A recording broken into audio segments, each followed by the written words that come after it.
the moment our fellow geeks, dweebs, nerds, and other unfortunates have been fervently waiting for has finally arrived. It's time for TMI, Confessionals of the Nerd Kind.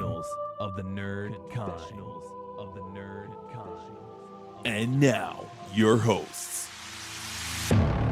Jeff Nerfherder Chandler, Jim Kaiju Baker, and Christina Yojimbo Henry. You can continue.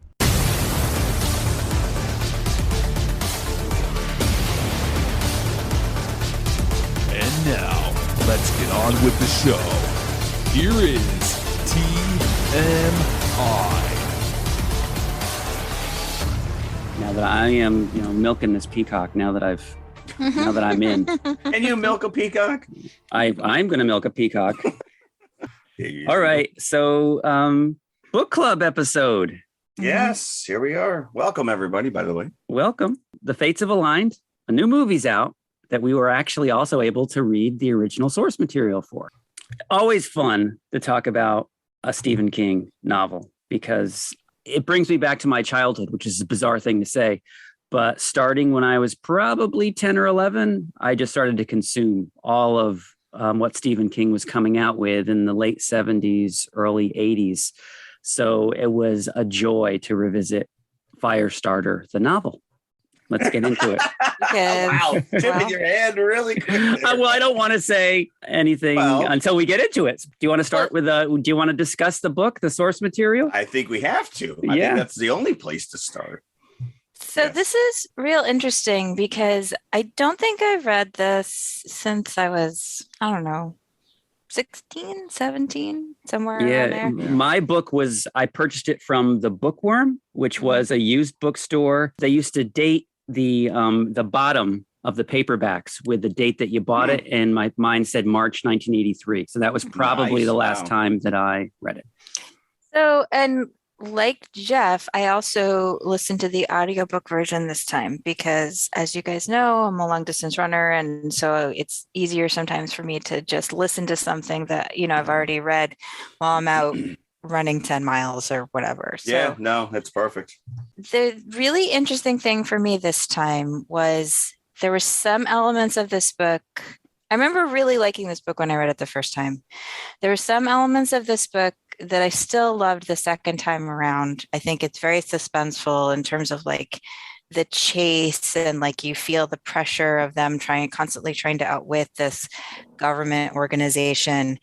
But then there were many, many elements of this book that really bothered me this time around. There's a couple of things. So first of all, and Jeff, you may have noticed this too, because you listen to it. And when you listen, you hear words more sometimes than when you read them. Right. There's a disturbing level of fat phobia in this book. There's a lot of stuff that that King does that definitely wouldn't fly. I mean, that whole side story of Pinchot. If we were reading any King novel from those days, we could probably pick it apart in the same way, not necessarily what he does here. But my biggest takeaway from it in terms of things that I was disappointed with was the stretching of the plot. It seemed like there was an unnecessary length of pages. Like it really got bogged down when they're taken by the shop.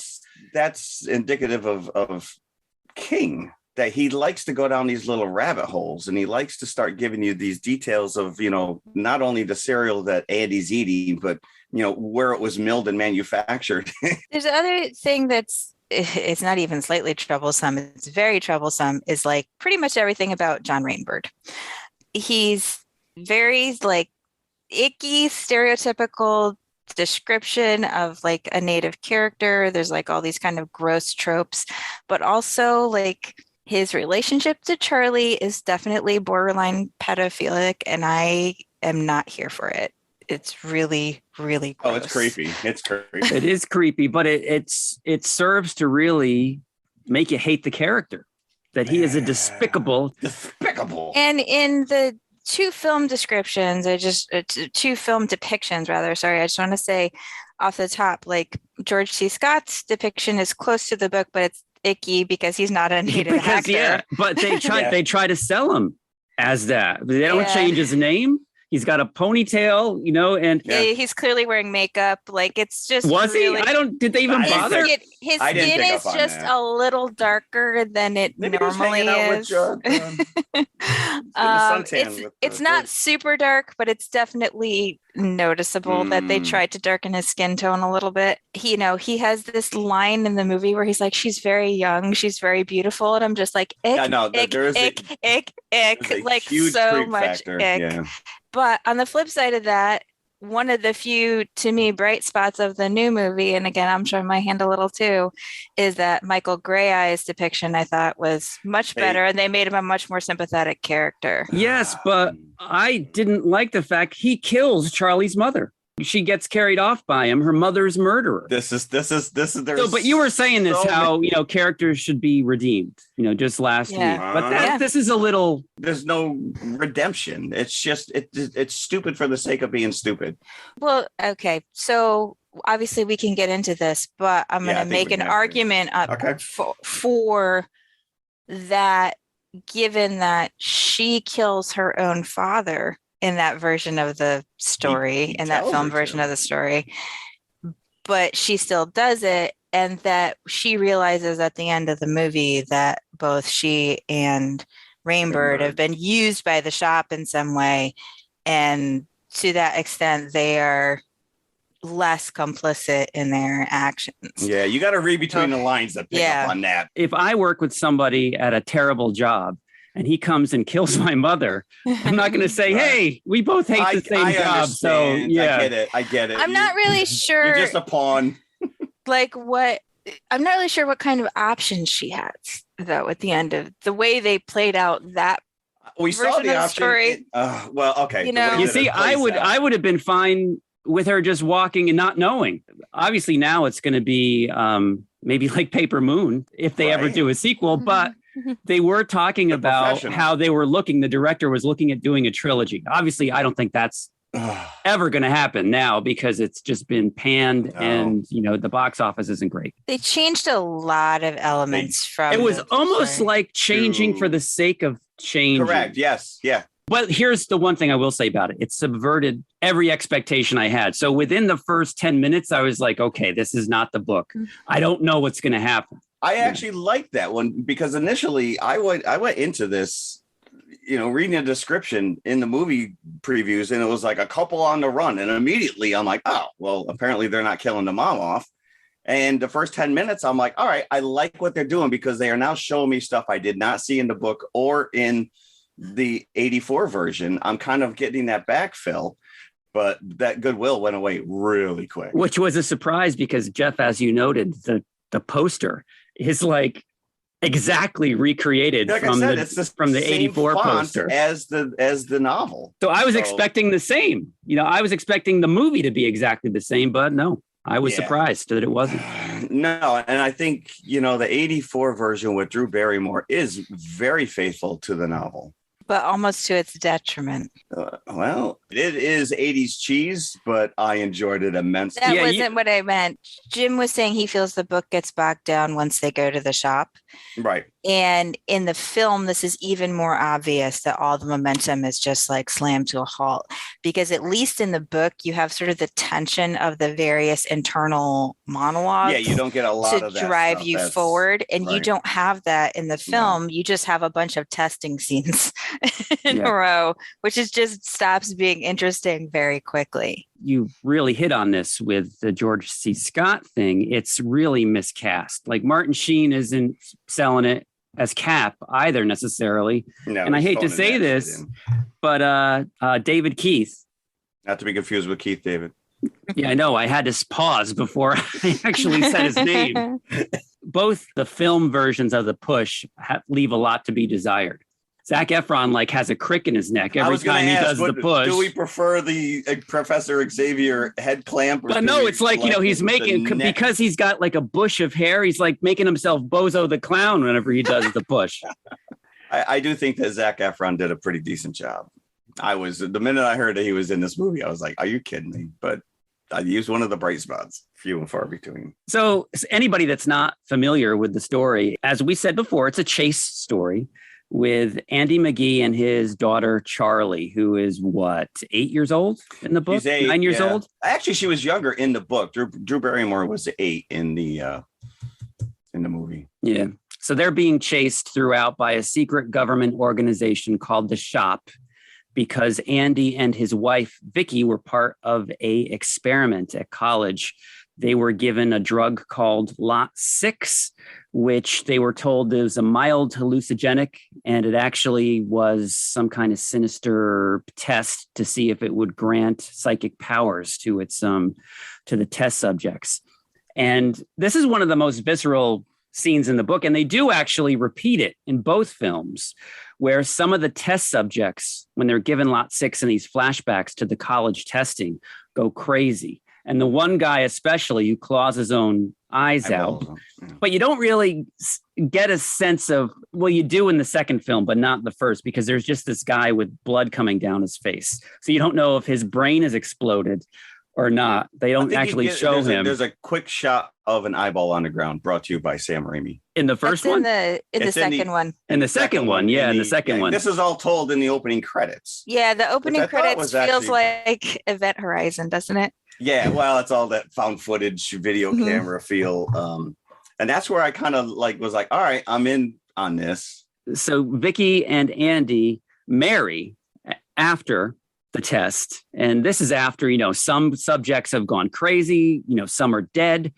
I think there were 12 altogether, 12 students. Yeah, something like that. I thought 10, but yeah, they're the only 2 who basically survive and exhibit powers. And they have a baby, Charlie, who is now naturally gifted with her own power.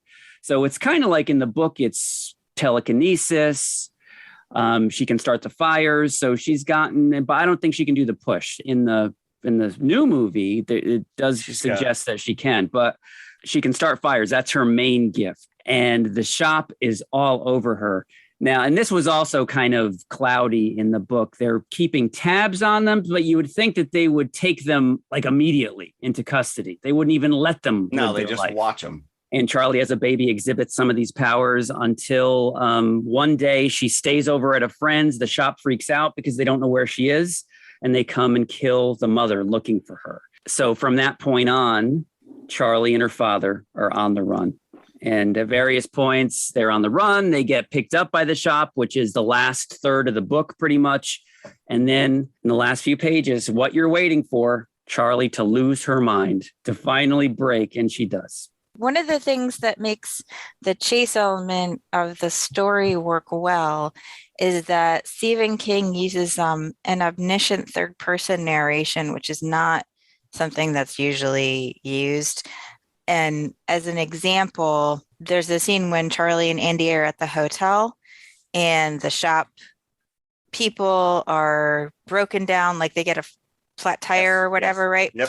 And his storytelling device is to say, as Charlie and Andy were getting into the truck, the Shop guy was walking over the hill. Walking over the hill, right? So that's interesting. Yeah. It's an omniscient technique. So the storyteller is actually inserting his voice into the story. Narrator. Right. Yeah. To say this is happening as this is happening. And that's one of the things that helps create suspense in the story. It's not a technique that's usually used in modern stories. You see it more in 19th century. Oh, really? Stuff like that. Yeah. But I feel he uses that a lot too, because he's got especially when Charlie and Andy get separated when they're in the shop and they're in what they call the box. Right. And she's, with the power goes out. You get this playing out with her in Rainbird, and then it cuts back to what Andy's experience. And at some point the stories kind of overlap.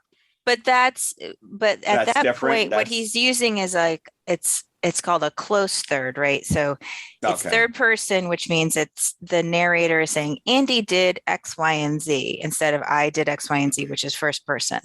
And then, but it's close to Andy. But what I'm saying is the technique of actually the storyteller coming in and saying, as this was happening, this was also happening. That's that's an omniscient narration technique. So tell me, would this also, because King does this a lot, not here, not just here, but in other novels where he foreshadows when the storm is brewing that knocks the lights out. And he talks about how they bought their generators and they went cheap when they bought the backup generator. And he says something to the effect, if they just didn't go cheap, they would have avoided the loss of life that was to happen. Yes, that's omniscient third. That's the storyteller telling you. That's not something's coming up. That's like, stay tuned, ladies and gentlemen. Yeah. Right. I always wonder, like, you plot that stuff out and then go back and add that, or is it just flows out of you? When it depends on this. It depends on the writer, because some writers like to plot everything in order. Some writers like to write different scenes and then like put them all together like a jigsaw.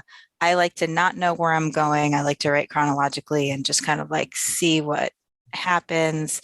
But then sometimes you do have to go back and like fill in and fix stuff because, you know, you're flying by the seat of your pants and you don't have everything necessary. Yeah, I would assume the continuity is, especially when you a story like this where it starts right in the middle. You know, you talked about this earlier up front, which is you're thrust right into the action. They're literally running down the streets of Manhattan. You know, Charlie's crying over his shoulder. He's on the run. You realize that there's guys chasing him. And then all this other stuff is just kind of told in flashbacks, little blips and pieces here and there as they make from point A to point B. So I think that's to the story's advantage because it makes it a chase story from the first pages. Yeah, and then you find out what happens to the mom. You find out why they're on the run. You find out what his abilities are, which I am very confused in the novel. Andy has this ability, this push, which you assume is he's kind of like Professor Xavier. He's going in and he's making mental suggestions to these subjects. But he hands this guy a dollar bill and basically makes him believe it's a $500 bill. But later in the story, the shop gets a hold of this and they're all able to hold this piece of this dollar and see residuals of the 500. So it's like because he's physically changing this dollar bill. It's like an oral remnant of the push that's on the physical. But I think, object. because it was just a weird thing because to me, it's like, that's in the guy's head. You know, they get into this where he pushes too hard and he actually creates these ricochets that destroy these people. What he made the cab driver see was pretty intense. So you would assume that this ricochet is happening in his head, this poor innocent cab driver. Yeah, no, there's some serious collateral damage in this story. You know, it's an interesting side note, which I looked this up because I was curious. The $500 bill was discontinued in '69. I was going to ask. Well, maybe there were still some in circulation. Some in circulation, but it's still weird. I don't think I've ever. Yeah, maybe the cab driver wouldn't have known that it was discontinued, right? Because, not only that, he didn't know because Andy didn't even know, and he put friggin' Ben Franklin on it. Yeah. That was how they were like, all right, this guy doesn't even know. But I appreciated that in the beginning, they go to the Albany airport because I could actually picture, what that looked like. Yeah, because this is one of the few King novels that don't take place in Maine.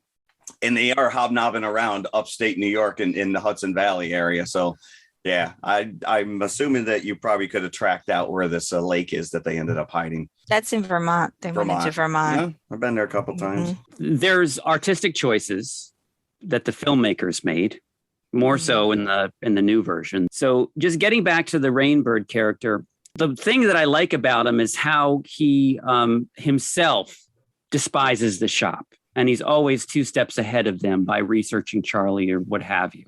So he knows a lot that Cap doesn't know that he knows. So I think it would have played out better if they had gone with the book's description of the mother's death, to have shop agents kill her. That would have maybe made them walking off a little bit easier for me to take. That knowing that, okay, he didn't kill the mother. He did shoot those police, which is why I assume that he was in custody at some point in the 2022 version. But you don't hate him for that as much as you do for killing the mom, unfortunately. So I think I would have taken it better, the ending of the 2022 version. If all they did was just stick with the novel and have agents kill the mother rather than Rainbird himself. I feel like, what's real interesting is the budget for the 84 movie was 12 million and the budget for the new movie was also 12 million. And it really shows you, I think, how much farther $12 million went in 84 than all that fire is practical. I mean, those are real fireballs on wires. None of that CG stuff exists anymore, you know. And I was also reading that a big portion of that budget went to the cast. Yeah. Got to pay George C. Scott something, right? Yeah, $1 million to show up.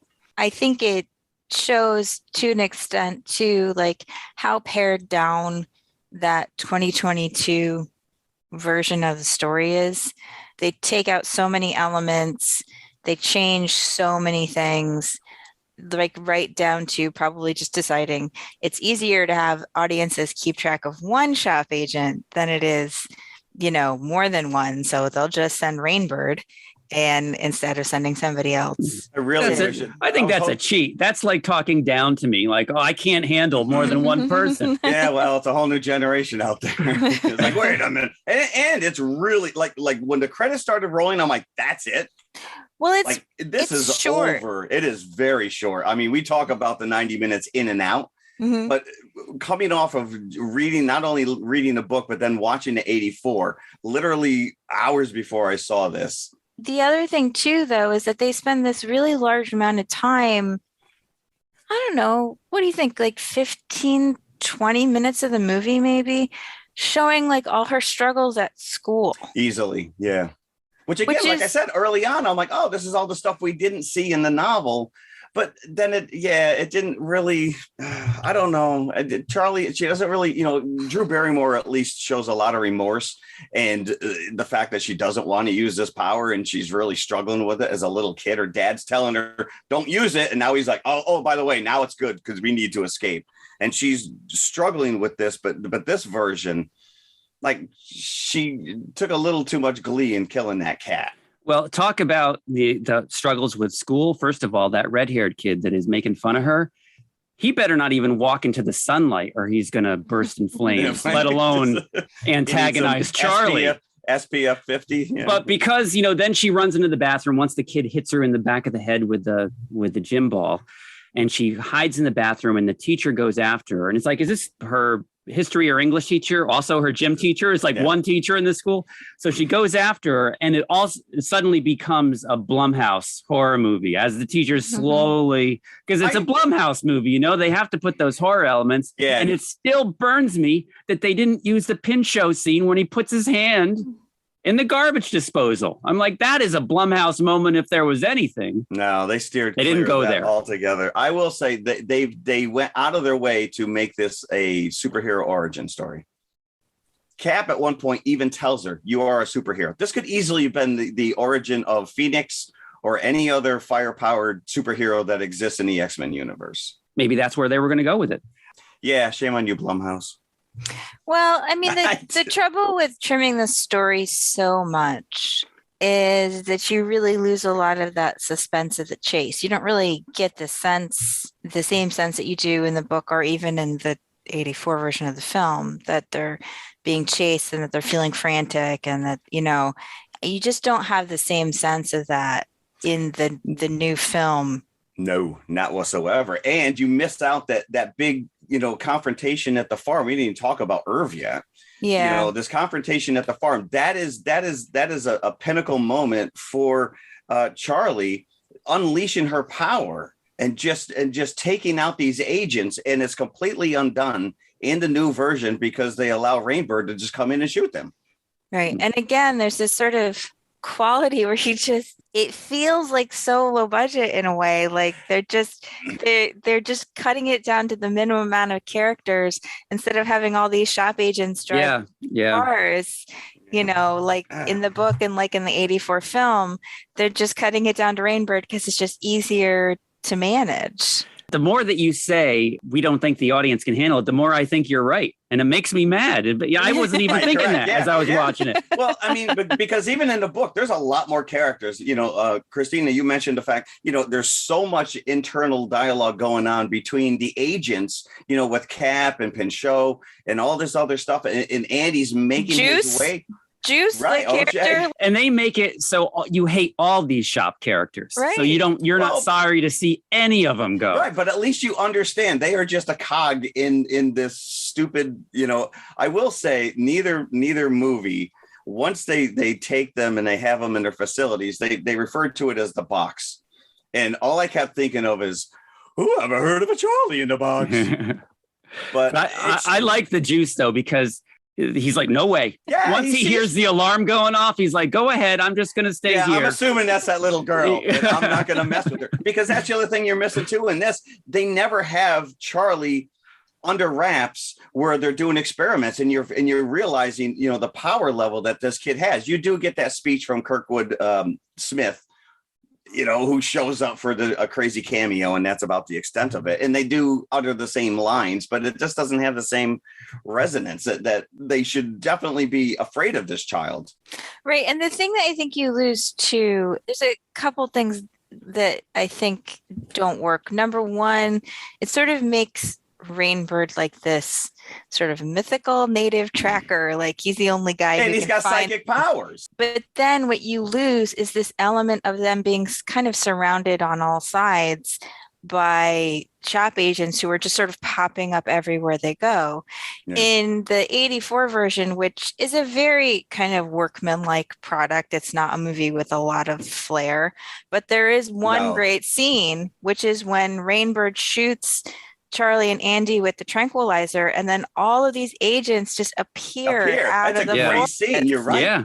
Yeah. They're like Bigfoot just coming out of the woods. Yeah, and they're all in their little silver suits. It makes, you know, the fact that they're giving Rainbird this psychic ability as well makes Andy and Charlie less precious. You know, it's like less special. But that's what I'm saying. If that's the way you're going, then lean into it so that these two characters have more of a connection. So when they walk off together at the end, it means something. And I will say this about the character of Rainbird in the book: he's not gifted psychically; he's just talented. And he makes a connection with her. He becomes her surrogate father. He gives her everything that she needs while she's in this facility. And I missed that neither movie version actually took out one of his eyes, because I think that was a huge part of him in the book. Well, yeah, in the book he's mangled, right? I mean, he's pretty messed up. And I read that the only reason George C. Scott even put the eye patch on was because the contact gave him an infection. So he had to put the eye patch on for the remainder of the movie. Yeah. And, you know, this new, the 22 version, when she's sneaking back into the facility, you literally see an agent get into his car, talking to his wife that she's in her first trimester. He's an upcoming dad, and she barbecues this guy. And I'm just like, no remorse. There's nothing. It's just, That's what I mean when I say, like, the way she's depicted in this film. Now, granted, like, she is a kid and she responds emotionally, but it's clear to me that they're trying to draw some connection between her and Rainbird and his actions and her actions, and saying, okay, we've both done really horrible things, and we're both irredeemable, but, like, you know, we can be irredeemable together. It's a completely missed. It's not. Nope. It's not. They don't put the punctuation mark on that emotional story. He communicates with her psychically, and she thinks it's her father that's leading her back to the DSI. Mm-hmm. But it's him. We find out that it wasn't even, you know, her dad. Yeah. But she goes out in the woods for like half an hour and masters the power, and then just walks in and sneaks into this facility. But I will say, you know, we're cutting her apart action and character wise, but I think that she was a better actress than Drew.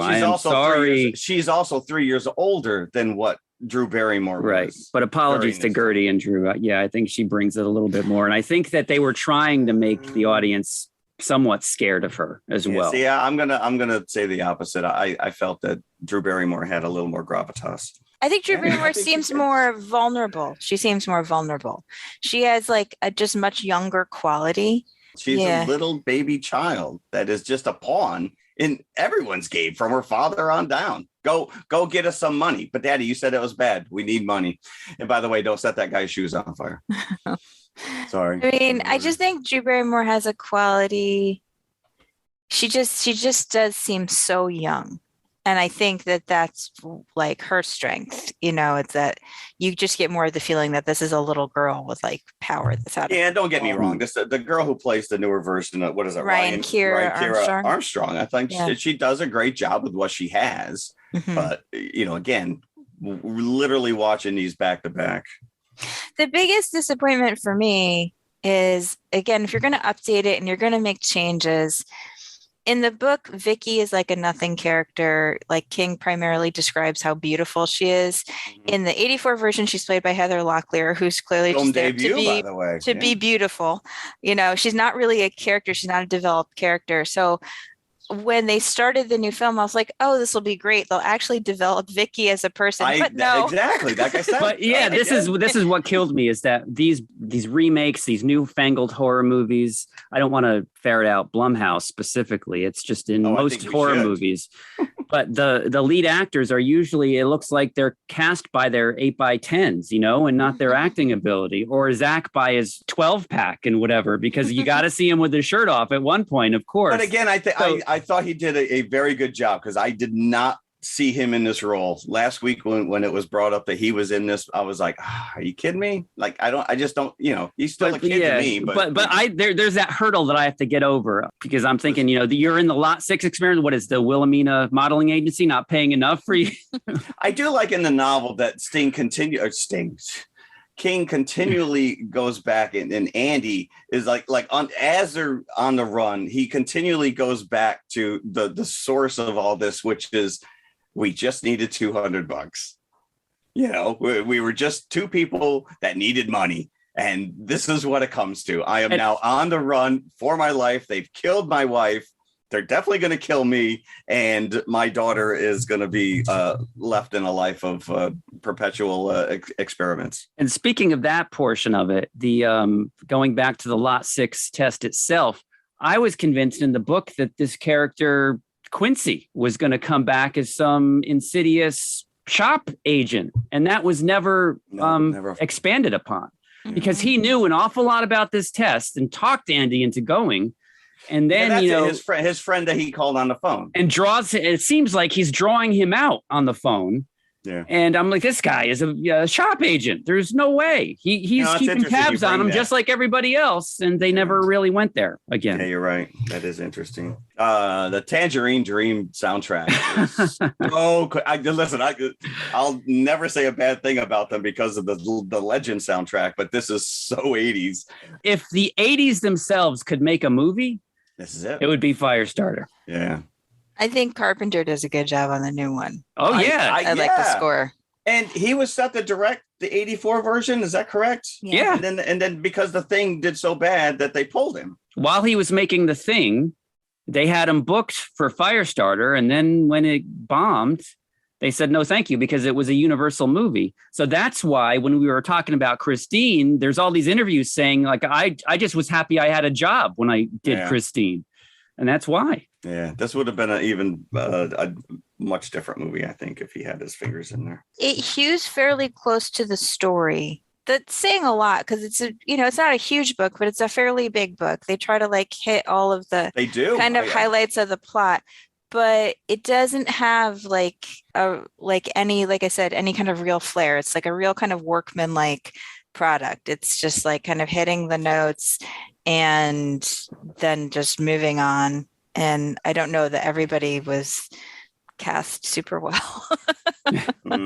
I do have an issue with the way that the novel ends, and they do the same thing in the 84 version, because it doesn't really make sense that this is all going to go away because she's going to show up at Rolling Stone, or in the movie it was the New York Times.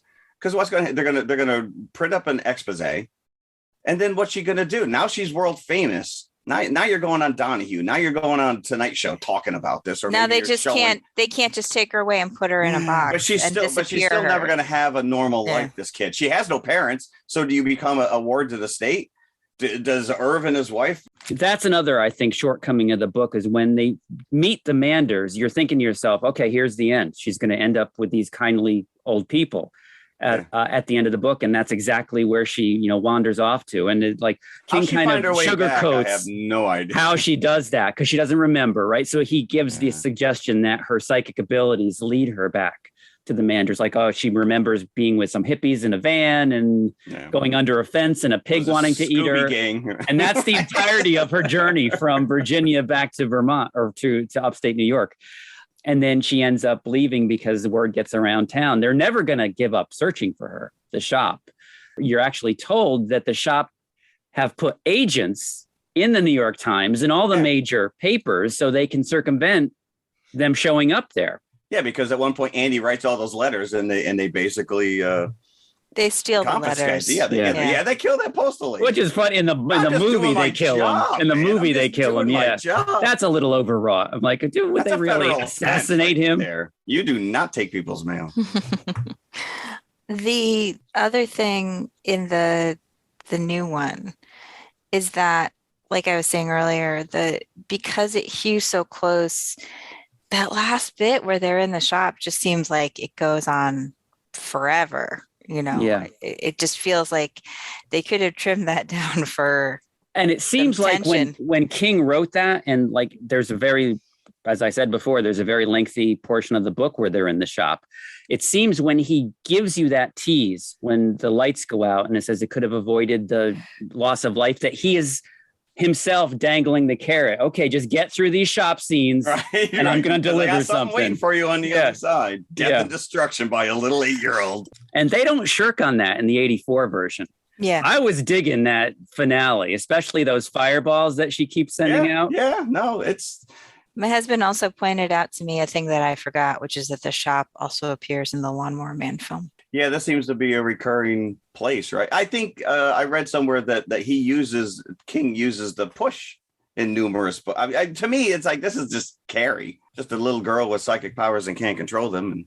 And he's used the shop in a few different stories, right? The one I loved was The Mist. The shop is behind the Arrowhead Project, which sets out The Mist. But see, I kind of like that, though, that all of these storylines exist within like this kind of King universe. Yeah, he really goes there in the Dark Tower series, and he kind of lost me with that. But you trying to, make a King multiverse kind of a thing happen. But like Randall Flagg appears numerous times in different King novels, and he's from The Stand, of course. And so he tries it every once in a while to have some follow through. I just read Billy Summers, which was his latest book, and there's references to The Shining in that one. Is there? Yeah. So. Don't go to that hotel. Again, I read the book first, then watched the 84 movie, and then watched the new one. Yeah. So I didn't even look at anything, and I didn't remember that George C. Scott was Rainbird. I didn't remember that Martin Sheen was Cap. I was picturing in my head like a Hal Holbrook kind of character as Cap, like somebody older. That's the thing. Yeah, Martin Sheen just seems so young. And smarmy. And yeah. Burt Lancaster which would have been interesting. Was going to play it. Yeah, like more like a grizzled vet. But he had heart surgery. He had to drop out. Listen, if your name is Cap, you got some credentials behind you. But it's funny you mentioned that, because as I'm listening to the book, like I said, I couldn't not think of Drew Barrymore or George C. Scott. But when it came to Irv, I'm like, all I could think of was Art Carney. But I'm like, I don't know if he's in this movie, because it's been a very long time since I've seen it. And then when you show, I'm like, it was Art Carney. And Louise Fletcher. Louise Fletcher. And I do like her character better in the novel, because she's just like, what the hell are we doing here? This is insane. But that's another story branch that they changed dramatically in the 22 version, which is you find out that his wife is basically on life support. But then you find out that Charlie talks to her, and he doesn't take advantage of that he can actually communicate with his wife, who's been in this.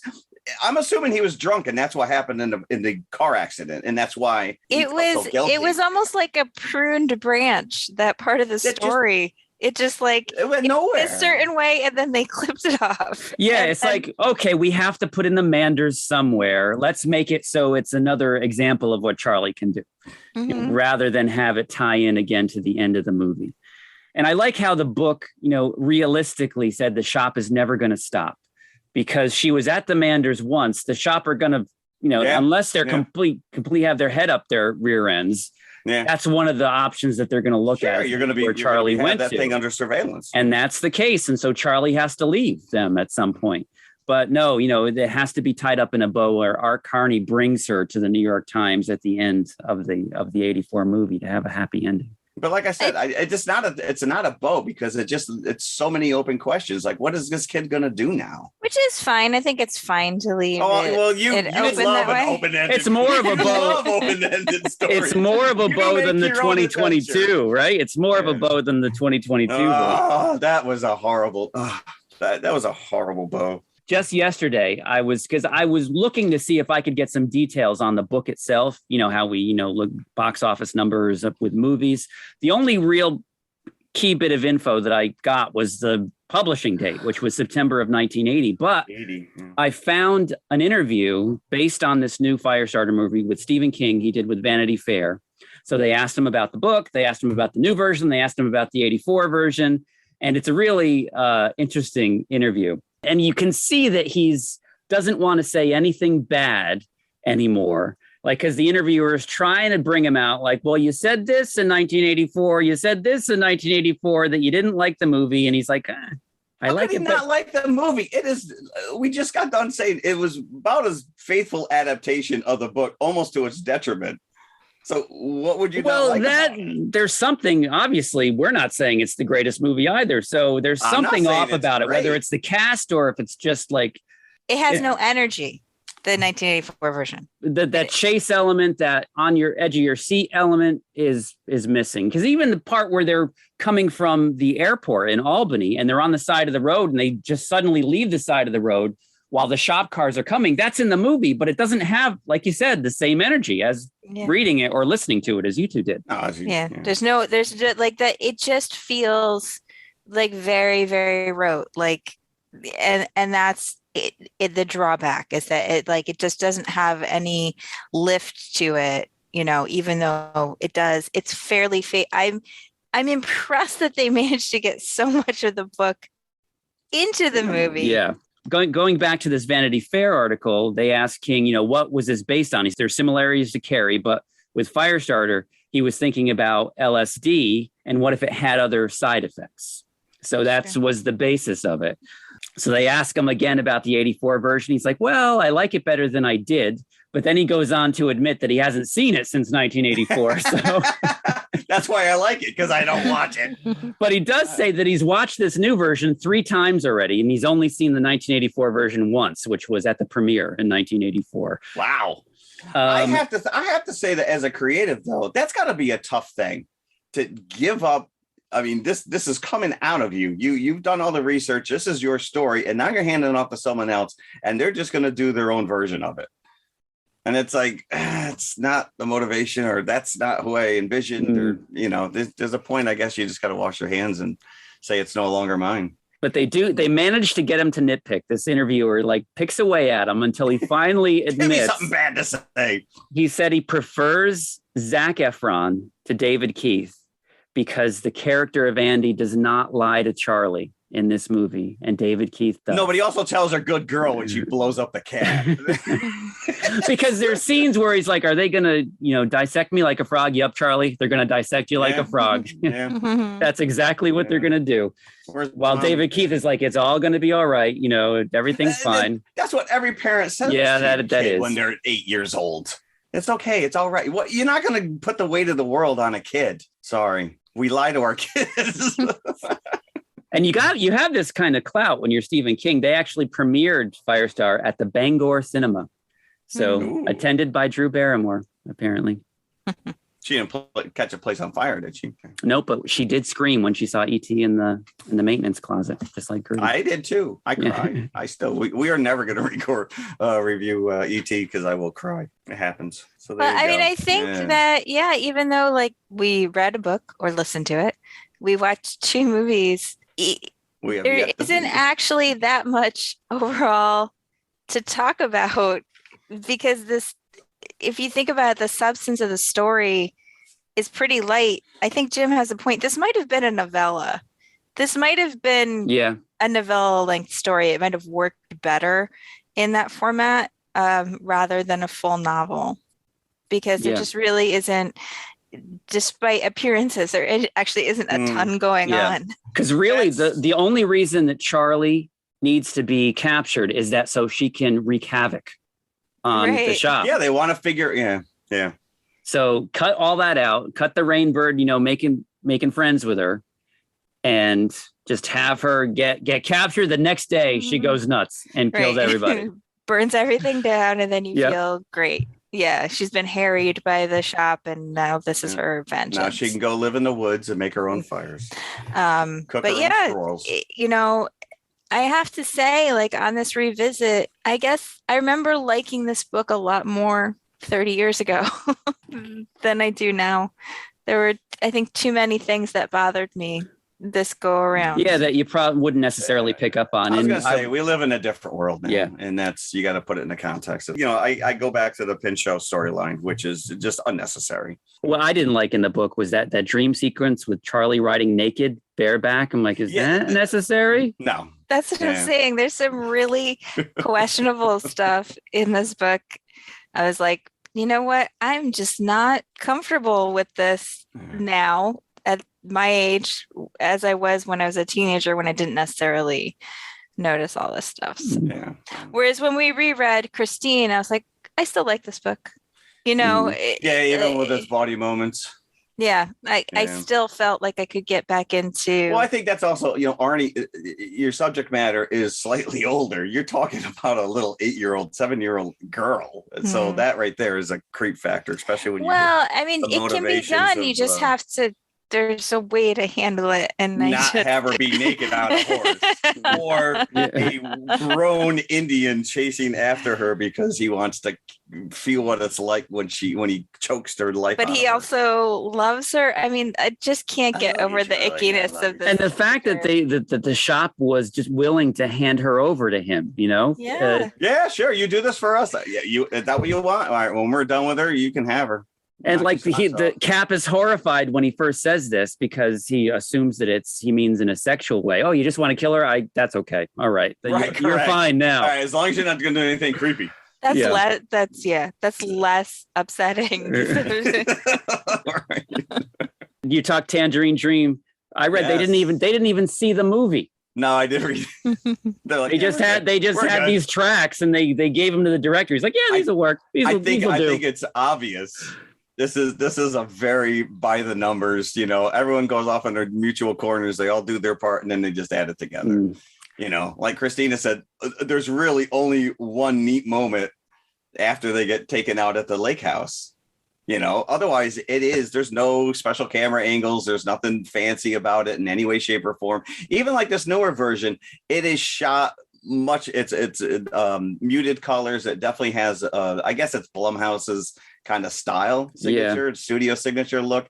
That it has that horror feel to it, like a very gritty kind of a little bit of green, a little washed out, just to kind of get that ethereal feel. But I also like the fact in the shop in the book, there's that whole scene where the employees, like the non-agents, and it's funny that a lot of them are armed themselves, like the secretaries and the gardeners and everything, go run for their guns. And they're trying to escape the carnage, and they have to make it through the electrified fence and the vicious dogs. And the dogs. Just for added measure. It's not only Pinchot putting his arm down the thing, but there are these other horror elements that make it into the book that just didn't make it into the final movie. No. Heather O'Rourke was also in the running for Charlie. I can imagine that those two were probably neck and neck for every. Well, they were in the running for Poltergeist. And Spielberg liked both of them, and Barrymore, as a consolation, got E.T. And then when it came to this, Barrymore won the battle between the two of them. Jennifer Connelly was also, but obviously didn't make it. She was that young then? I don't know how old she was. Wow. Labyrinth was only 2 years later, so she probably was a little older than the both of them. Interesting. And this was probably the most standout review that I read. It was from Rotten Tomatoes. And this is about the new version. There was plenty of room to improve on the original film, but the new Firestarter trips over that low bar. Yeah. Did you ever watch the sequel? They did make Firestarter? A miniseries on Sci-Fi. Yeah. See, I almost feel like, you're talking about the book being truncated down into a novella, but I think if you really wanted to develop the story, it could be a miniseries. I actually I didn't see the miniseries, but I read what it was about. Talk about miscasting again. They cast Malcolm McDowell as Rainbird. So, in light of the release of this new film, Bloody Disgusting actually did a whole review of that sequel miniseries, and I read it, and it just sounds like it really went off the rails. It's like Rainbird set up this fake class action lawsuit to draw out the survivors of Lot 6, which I didn't think there were any, and to kill them. And that's all. Rainbird is killed in the book and in the. But no, he said there's something he survives the birth. So he's horribly burned, from the end of the book. But he's Malcolm McDowell. Okay. Yeah. Well, I guess George C. Scott, the Malcolm McDowell. I could see that. And Dennis Hopper stars as one of the other survivors of the Lot 6 Dennis original Hopper experiment. should have been Rainbird. That was miscasting right there. If you're gonna go, just go for it. So box office wise, neither of them. Well, the final numbers aren't in on the new Firestarter, to be fair, but it's not doing well currently. The original, as we said, cost $12 million. It made $18 million, so not a hit. I'm surprised because I do remember seeing that in the theater. I did too. I saw it in the theater as well. Yeah. It was released in May of 1984. I did not, because I was a small baby You were in 1984.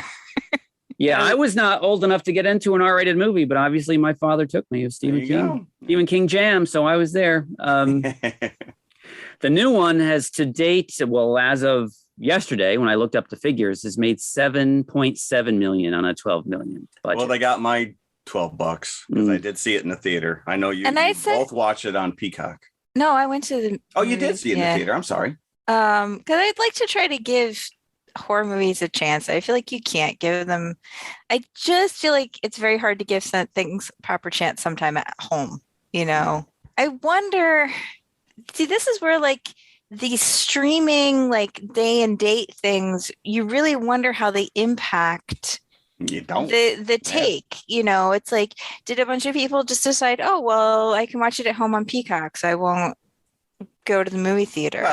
One out of three. Yeah. Yeah. So Jim's like, I'll just pay for the paid subscription. So then it's like, how does that impact their numbers? Because it seems like horror tends to be reliable in the theaters as a moneymaker, mostly because a lot of teens go see it, and I feel like if you have the option to watch it at home, people will be like, just watch it at home.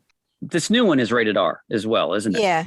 So I think that they did themselves a disservice because the movie is about a little girl. So if you even rate it PG-13, cut back a little on whatever language or what have you, then I think that is your core audience, that horror audience that's looking for, that is not necessarily familiar with the story and wouldn't take umbrage, right, like we are to some of these things. They wouldn't be invested in the original story or the changes. So, and I'm always open to changes in a film because it's a different medium, and I think it's fine to make changes if but I'm just not really sure where they were going with this, and it's so short, it feels really trimmed down.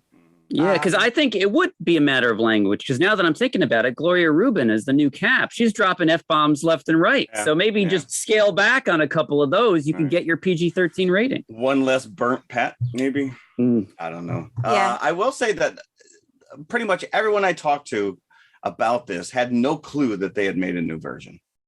So I don't know if that's also on the marketing to just not be out and be.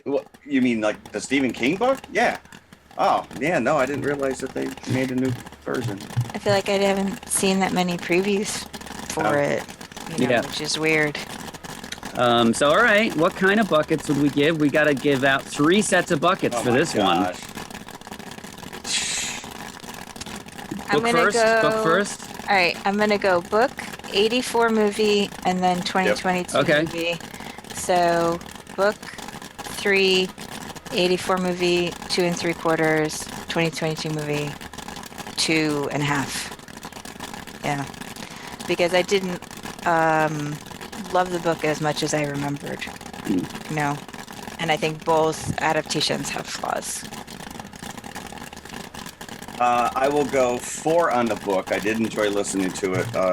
I probably did read this back in the day. I don't I remember bits and pieces of it. 3.5 for the 84, and I'm only going to give this 2020 1.5 stars. Wow. Buckets. One and a That's half low, buckets. wow. 1.5.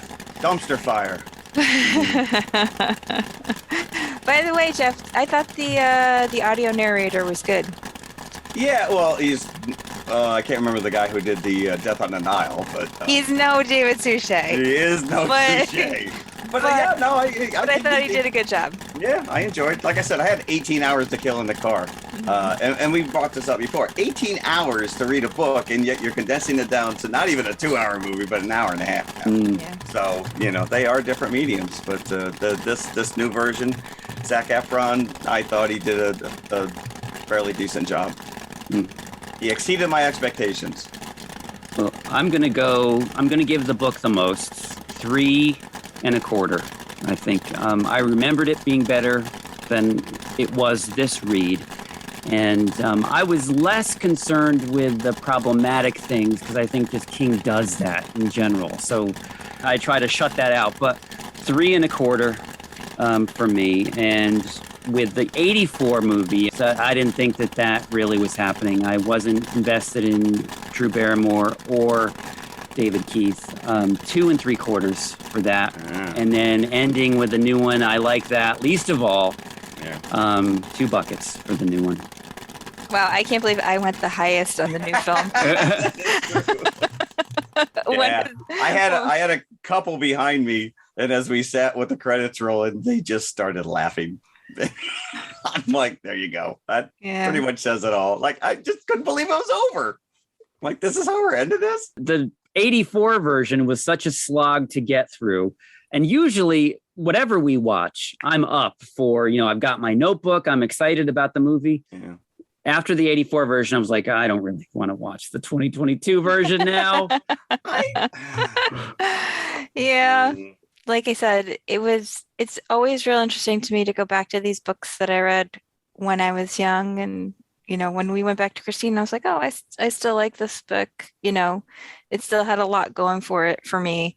But Firestarter did not. So just sort of interesting to see how you feel differently, when you're a kid and when you're an adult. Yeah. Well, I think as a kid, you probably relate more to what Charlie's going through. I mean, maybe The it's adult interesting. stuff kind of goes over your head sometimes. I've read it 3 times, which is weird because there's still elements of that book that I really don't like. I can't gloss over. I do. Even as a kid, I got creeped out by it. Yes, the scene. The scene. The scene that should not be in the book, but the scene that should not be mentioned by anyone ever. But I actually have read that, and yet I've read that book 3 times. Like once when I was like 16, I think, or 17. That was like a big King period for me, like around that time. And then once when I was like 25, and then once again when I was around 40. And my perspective on that book changed so significantly, like every single time that I read it. There's still elements of it that appeal to me. I think there's a great book somewhere in there. I think it's a very flawed book. And yet I still find myself attracted to it for some weird reason. So that would be something to do someday if you guys are up for it, because there's a lot to unpack there. Well, we did the remake. But we could do the miniseries. The Tim Curry version. Yeah. Tim Curry. Yeah. So and I don't want to say that my 2 buckets for the new Firestarter were just because they did something new. I would never say that because that's not the reason. It's just what they did. Yeah, was not good. Was not good. Yeah. It was not good. Isn't that Yeah, no, if you want to change something, change it, but make it good. Don't change it just for the sake of changing it. I don't know. Like I said, the film feels so truncated. It's hard not to think that maybe there was a bigger script and that it got edited down a lot. We only got 12 million. It's hard not to think that, given the small budget and the very short run time, it's, that maybe there were like emotional beats to the story that just did not get played out. All right. Well, let's close the book Mhm. on Firestarter and let's look ahead to next week. We don't even know what we're doing next. Yeah, this is going to be, so this is like when you go to like Comic-Con and you see those boxes that have a big question mark on them and it's a mystery surprise. boxes. Yeah. Oh, I like that. You buy the box and you don't know what's inside. Well, that is going to be next week's episode. There's a Yeah. mystery bucket. box. Yes. Who knows what's in there? There will be an episode. That's what we can say wholeheartedly. Mhm. But what its That's all content we will can be, say. There will be an episode. What's inside? Who knows? Mhm. we just hope It that you is- join us. All right. All right, everybody. Thank you. Thanks for Thank listening. you. Yep. Bye. Bye. Hey, everybody. If you like what you just heard, be sure to follow TMI Confessionals of the Nerd Kind on Apple Podcasts, iHeartRadio, Spotify, or whatever you listen to your favorite podcasts on. Be sure to hit that subscribe button and then share it with your fellow movie nerd friends. It means the world to us and helps our listenership grow. You can also find us on all of the socials, Instagram and Twitter at TMI_podcast 2018. We're on Facebook and YouTube as well. Just look for the Popcorn Bucket. You can help support this show by visiting our TeePublic page for some TMI branded goodies such as hoodies, t-shirts, mugs, and stickers. tpublic.com/TMI Confessionals, all one word. A 5-star review would be incredibly nice as well. I'm just saying. Thanks again for listening. We truly appreciate you. Be sure to come back next week. We'll save some popcorn for you. Ick, Yeah, no, ick, there is ick, ick, ick. there's